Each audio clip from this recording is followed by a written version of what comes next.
were armed and potentially dangerous. He was still trying to lead them to the Capitol where those votes were being counted. Victor and Allison.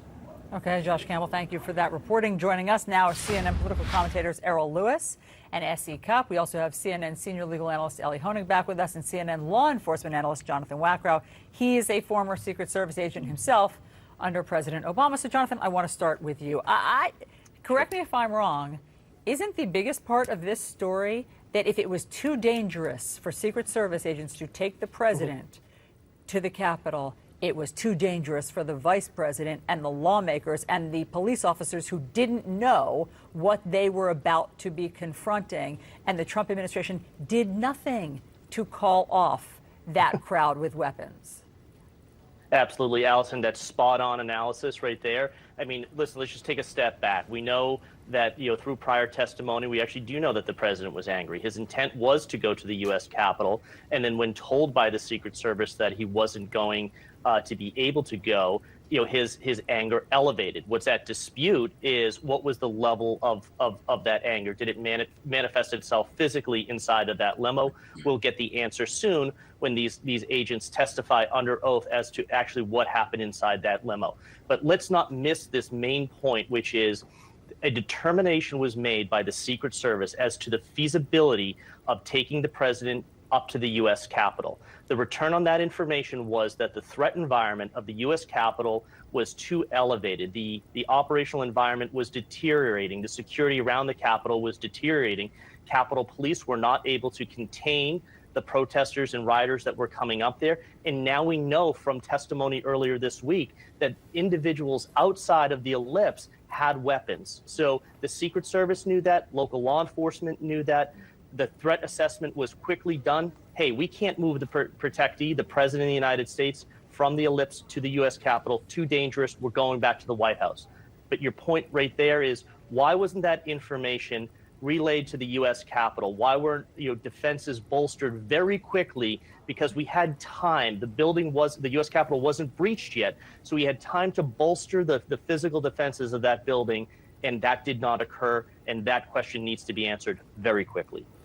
S.E., to you, I mean, we started this by saying that some of those around former President Trump himself, have tried to use this element to discredit her testimony.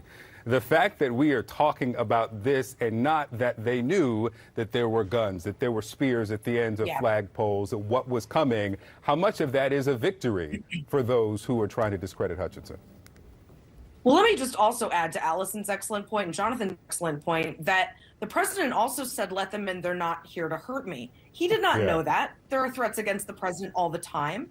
And someone could have come in and endangered other people because the president was so unconcerned about his armed supporters at the ellipse and then going to the Capitol. As for Cassidy Hutchinson, I don't know what she would have to gain from making this story up. And I think we're going to learn pretty quickly that, as we are, that it's going to be corroborated.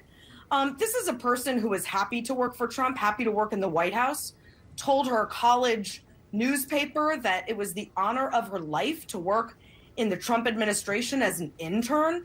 This isn't a person who I think would have anything to gain by lying. In fact, her old circle of friends are turning on her.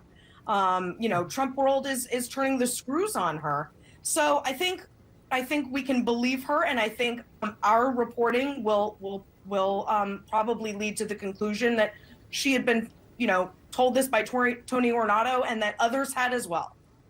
Hey, Errol, dozens of police officers were gravely injured that day on January 6th after President Trump said he didn't care that the mob had weapons. I just have to bring it back to lives were lost. People were maimed, police officers, because he said, I don't care, they're not here to hurt me. Sure. It's troubling, to say the least. It also raises a lot of really important questions. One is, can a direct order from the President of the United States be disregarded? Can his Secret Service detail tell him no? Apparently they can. I didn't know that. I wonder what happens in the future if there's a similar case or one where you change the facts a little bit and you've got a bit of a crisis on your hands. The other question to me is, what was the president trying to do? What was he going to do if they did take him down there into the middle of that mess? And he knew, apparently, that there were armed people down there.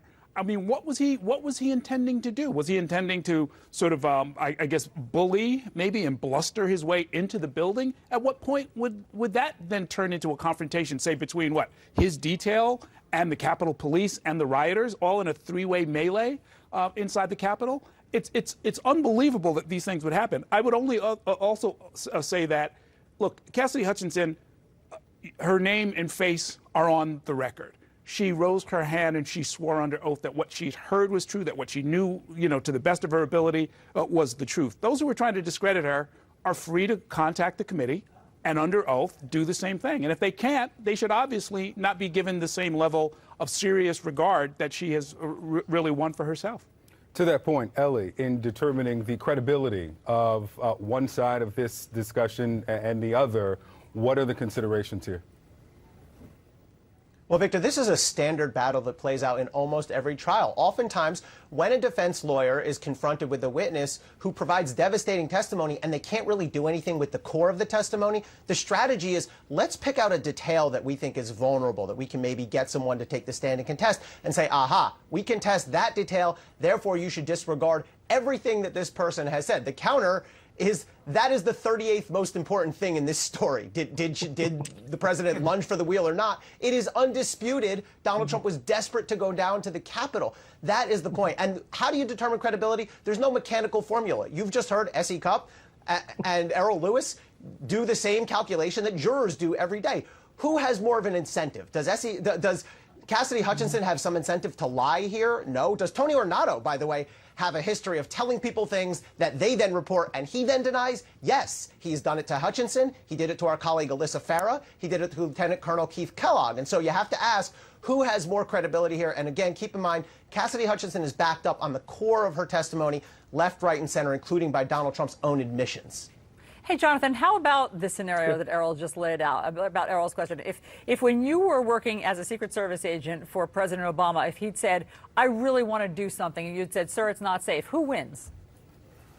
Well, if it's putting the life of the protectee, in this case the President of the United States, at danger, the Secret Service wins. They're mandated under statute 18 U.S.C. 3056 to provide protection to the President of the United States.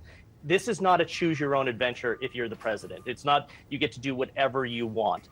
And there's an important point here. The Secret Service protects the President of the United States, but they also protect the presidency. They protect the continuity of the office of the president and making sure that democracy continues on. So this isn't just one person gets to decide whatever they want. And to that point, we heard that the president wanted the magnetometers pulled down to let people who they knew were armed into the ellipse. The Secret Service is never going to allow that. One, because it could endanger the President of the United States, and also it could endanger other guests that are there who are attending the event. So again, the Secret Service, while they try to accommodate every request by the protectees, mindful that they have a political objective, we're never going to put the president's life at risk. Essie, what do you assess as the impact of this testimony? Of course, it's for posterity, for legislative purposes, but you might have heard Senator Toomey who said that this makes it harder for Trump in 2024. What's your take? Yeah, I think there's a lot going on in here. If you listen to Liz Cheney recently, I think what she's doing is giving a script to other Republicans, both in 2022 and 2024, to say, this is the message. If you want to beat back Trump, this is the message. We're calling him a threat to democracy, and he shouldn't be allowed near our democracy again.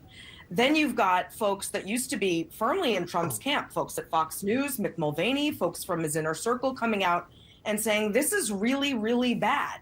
We don't see how Trump has a way out of this. There's additional reporting that GOP mega donors are a bit skittish. Now, Trump still has a huge war chest, but if he's relying mostly on small dollar donations and those mega donors are wondering if they should really back him in 2024, that doesn't look great for Trump.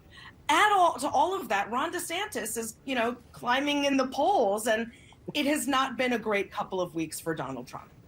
Errol, it does feel as though this may be a tipping point. We've thought that before. Do you think this time looks different? We've thought that before. We've almost always been wrong about that. Every time. 13 million people apparently watched Cassidy Hutchinson's testimony. That will sink in.